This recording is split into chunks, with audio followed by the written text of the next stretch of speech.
ኢትዮ 360ዎች ደግሞ ዩቲዩባቸው ተዘጋ። በዩቲዩባቸው ያገኙ ነበር። ምን ያገኙ ነበር? ሱፐር ቻት፣ ሱፐር ስቲከር ያገኙ ነበር። 20,000 30,000 ሰው ነበር የሚያያቸው። ዩቲዩብ ሲዘጋባቸው ገንዘብ ጠፋ። ሀብታሙ አያሌው $7,200 በወር ያገኛል። ሌሎቹ $5,000 ያገኛሉ። ከፌስቡክ በተለቀመ ወሬ ከዶክተር በላይ ይቀበላል። ስለዚህ ሲያዩት ኢትዮ 360ዎች ገንዘብ ያለው ማጋ ነው፣ እስክንድር ጋ ነው። ስለዚህ እስክንድር ቀጠራቸው ማለት ነው። ለገንዘቡ ቀጠራቸው። የነሱ ስራ ምንድነው? እንደዚህ ሆኖ እንደዚህ ተፈጥሮ እንደዚህ አድርጎ ጀግናው እስክንድር እንዲህ ብሎ ጀግናው እስክንድር እንደዚህ አድርጎ ታላቁ እስክንድር እንደዚህ ብሎ ምናምን አያጮሁት መጡ ማለት ነው። ከዛስ አሁን መጠቀሚያ ኮንዶም መሆናቸውን ሲያቅ እስክንድር ምን አደረጋቸው? እና ሀብታሙ ገንዘቡን መልቀቅ ጀመረ። $200,000 ለቀቀላቸው። $200,000 እና ይሞታል እንዴ? አበበ በለውንም የገነጠሉት እኛ ብቻ እነሱ ብቻቸውን እየበሉ አንተ ምናምን ብለውት አለቀ። ከዛ እነሱ ምን ሆኑ? እንትና ምን አደረጉ? መረጃ ቲቪ ውስጥ ካሉ መረጃ ቲቪ በነፃ ነው፣ አየር ሰዓት በነፃ ነው። ገባ መታ አገልግለ እንደኔ መሄድ ነው። እኔ አይከፈለኝም። መረጃ ቲቪ ውስጥ አይከፈለኝም። እኔ የማገኘው ነገር የለም። መረጃ ቲቪ ፕላትፎርም ነው የሰጠው። ፕላትፎርሙ ላይ ገባለው። የሳተላይት አልከፍልም፣ የምናምን አልከፍልም። አለቀ። ለህዝብ አገልግዬ እወርዳለሁ። ኢትዮ 360ዎች እንደዛ ማድረግ አይችሉም። ምክንያቱስ መብላት ለምደዋል፣ ደሞዝ ለምደዋል። ስለዚህ ከመረጃ ቲቪ በሰላም ወጥተው እንደነ አበበ ገላው እንደነ መሳይ መኮንን አመስግነው መሄድ ሲገባቸው መረጃ ቲቪን መረጃ ቲቪ ላይ ሆነው ማፍረስ ፈለጉ። መረጃ ቲቪ ካልፈረሰ በስተቀር እነሱ አዲስ ቲቪ ማቋቋም አይችሉም። ስለዚህ እና ሀብታሙ መረጃ ቲቪ ላይ ሆነው መረጃ ቲቪን ማዋረድ ጀመሩ። ምንድነው ኢትዮጵያ እያየን አይደለም በሳተላይት እያሉ ነው እየተላለፈ። መረጃ ቲቪ ጋዜጠኛ የለውም።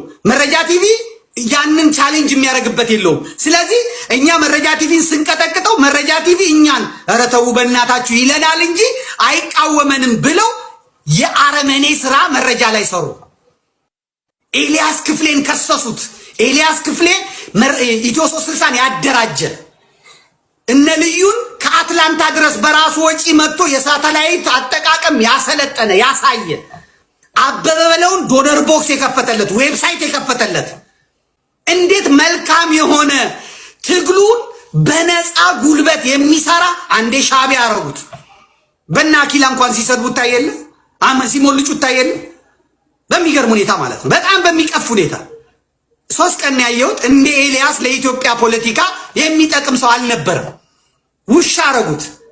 እኔ በዚህ እድሜ ድሮ ቢሆን እና አላሙዲን እነ መለስ ዜናዊ አፈር ከድሜ ነው ያበላሁት። እግዚአብሔር ይላችሁ ብሎ ሲቀመጥ እኔ ከነከነኝና መረጃ ቲቪን ራሴ ሳይወክለኝ ለመረጃ ቲቪ ዲፌንድ አደረኩ ማለት ነው። የጽድቅ ስራ ነው የሰራሁት። እኔ መረጃ ቲቪ የሚከፍለኝ ነገር የለም።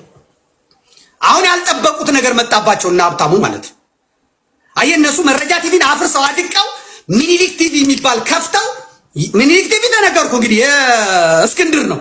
ከዛ በሚኒሊክ ቲቪ ስም ልክ እንደ ቀድሞ ኢሳት ዓለምን ዞረው መጋጥ፣ አማራን መጋጥ ነበር የፈለጉት። ከዛስ ልክ ሚኒሊክ ቲቪ ሲያቋቁሙ ምን አደረጉ? የአውሮፓ ቻፕተር እናቋቁማለን ብለው ጣሊያን፣ ፈረንሳይ፣ እንግሊዝ፣ አሜሪካ ምንድነው ስዊድን፣ ጀርመን ምናምን ብለው ለጠፉ አይደለ? ወጣውኝና ወንድ በአማራ ስም ትለምናለህ አልኩ። ወንድ ሌባ ሁላ አልኩ። እንግሊዞችን አብረን እንዙር ሲሏቸው የእንግሊዝ ፋኖ በጣም ብልጦች ናቸው። በመጀመሪያውም ይጸጽታቸዋል። እግርህን ብላ አሉት። ጥፋ ከዚህ አሉት የእንግሊዝ ፋኖች። ጀርመን የሚቀበለው ጠፋ፣ ሀብታሙንና ሽመልስን። ፈረንሳዮች ጥፋልን ከዚህ አሉት፣ እንዳትመጣብን። ማን ተቀበላቸው? ስዊድንማ ጌራ የሚባል ግንቦት 7 የሆነ እስክንድርን እየደገፈ እዚህ ደግሞ እነ ጋሻ አሰግድን እደግፋለሁ የሚል ጸረ አማራ የሸዋ ሰው ነኝ የሚል ተቀበላቸው። 20 ሰው ነው 30 ሰው ቁጭ ባለበት ለፍልፈው አንድም ቦታ ሲያጡ ተነስተው አሜሪካ ሄዱ። አውሮፓን ዘጋውት ማለት ነው። እነሱ በሳተላይት ስም አየ ቻፕተር አቋቁመው ሊግጡ ነበር። ከዛስ ካናዳ አሉ። ካናዳ ግንቦት 7 ነው ያዘጋጀላቸው። ወፍ የለም አዳራሽ ውስጥ ማን ይግባ እናንተ ጋር። ከዛስ ላስ ቬጋስ አሉ። ላስ ቬጋስ እናቴ የቀውስ ሀገር ስንት እብድ ያለበት ሀገር ግን በጣም የሚገርሙ ክርስቲያኖች ያሉበት በጣም የሚገርም ህይወት ያየሁት ላስ ቬጋስ ነው። በሲኦል መካከል ገነትን ያየሁት ላስ ቬጋስ ነው። ዞር በላሉት አትላንታ ዞር በላሉት። ስለዚህ አሁን የኢትዮ 360 በሀብታሙ ምክንያት በነብሩክ ምክንያት መጠላቱን ማናወቀ? እስክንድር አወቀ። በዚያ በኩል የሚታለበው አማራ ገንዘቡን አንቆ ያዘ።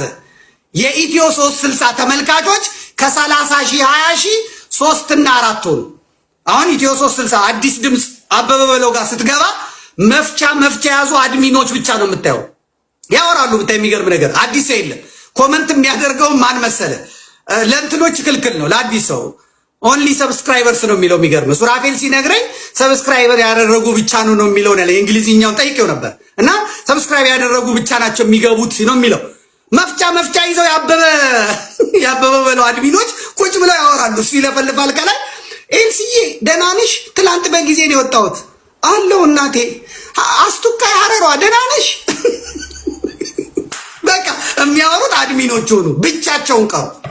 አሁን እስክንድር ምን አሰበ? ዘዴ አሰበ። ኦኬ ሀብታሙ አስበልቶናል፣ አይቻልም። ኢትዮ 360 አልሆነም። ሚኒሊክ ቲቪ ኢትዮጵያ ውስጥ ነው የሚለው። ያለበለዚያ ሀብታሙ እያለ ነው ዝም ብሎ የሚዘበዝበው። አለቀ። ዞር በል የለም ማለት። ከዛስ አሁን ምን ያድርጉ? ገንዘቡ እያለቀ መጣ። ስለዚህ የባልደራስን ገንዘብ እዛው የተቀመጠውን በባልደራስም የተሰበሰበ አሜሪካ የተቀመጠውን ገንዘብ መጠቀም ጀመሩ። ይህም ገንዘብ እያለቀ ነው። ልጆቼን ማሳደጊያም የለኝም። ስለዚህ የጎንደር ህዝብ ጎንደሬ ነው ብሎ የሚያስብበት ቴሌቪዥን እንክፈት አሉና ወሰኑ። ተመልከት። ከዛስ ጣና ቲቪ አሉና መጡ እና እያሌው መንበር እነ ምስጋናው አንዱ ዓለም እነማ ያሉበትን ቴሌቪዥን አመጡ ማለት ነው። እሱንም ሲያወጡት ደግሞ እኔ ያመጣሁኝና በማን ስም ነው ያወጣው ብዬ ስል በባልደራስ ጊዜ፣ በግንቦት ሰባት ጊዜ፣ በግንባሩ ጊዜ፣ በሰራዊቱ ጊዜ፣ በምኑ ጊዜ የነበረው ዶክተር አምሳሉ የሚባለው ቅድም የነገርኩ ሰውዬ በሱ ስም ነው አሁንም የሚከፈተው እሱ ማለት ነው። ተመልከት። እሱንም አሰጣ ነው። በረደድ የሚባል አለ። ብርድድ ያለ የማነው ስሙ የአብይ አህመድ ዋና አፈቀላጤ በሱ ስም ነው የሚከፈተው። እነ ምስጋናው አንዱ ዓለም በጎንደሬ ካባ ነው ወደፊት የመጡት። ወደፊት መጡ እነ ምስጋናው አንዱ ዓለም። ማንን ሊጨረግዱ እዚህ? እኔ ገጀራውኝ የገባ እኔ ሰይፎኝ የገባ ወንድ የለም ናና ትከፍታለህ አልኩት። ናና ትከፍታለህ። ይሄ ጸረ አማራ ሰው ነው። እስክንድር ባለው ስም ቀና ቢሆን ኖሮ አሰግድንና መከታውን አስታርቆ አንድ ያደርጋል እንጂ አሰግድና መከታውን አባትና ልጅ ያታኩስ ነበር። እስክንድር አንድ ማድረግ ቢፈልግ ኖሮ ጎንደሮችን 3 ቦታ ጎጃሞችን 2 ቦታ ለመክፈል ይጥር ነበር። እስክንድር የአማራ ትግል የሚያሳስበው ቢሆን ኖሮ ኮሎኔልን ከምሬ ወዳጆ ለይቶ ገንጥሎ ያስዋሸው ያስወሸክተው ነበር አይደለም።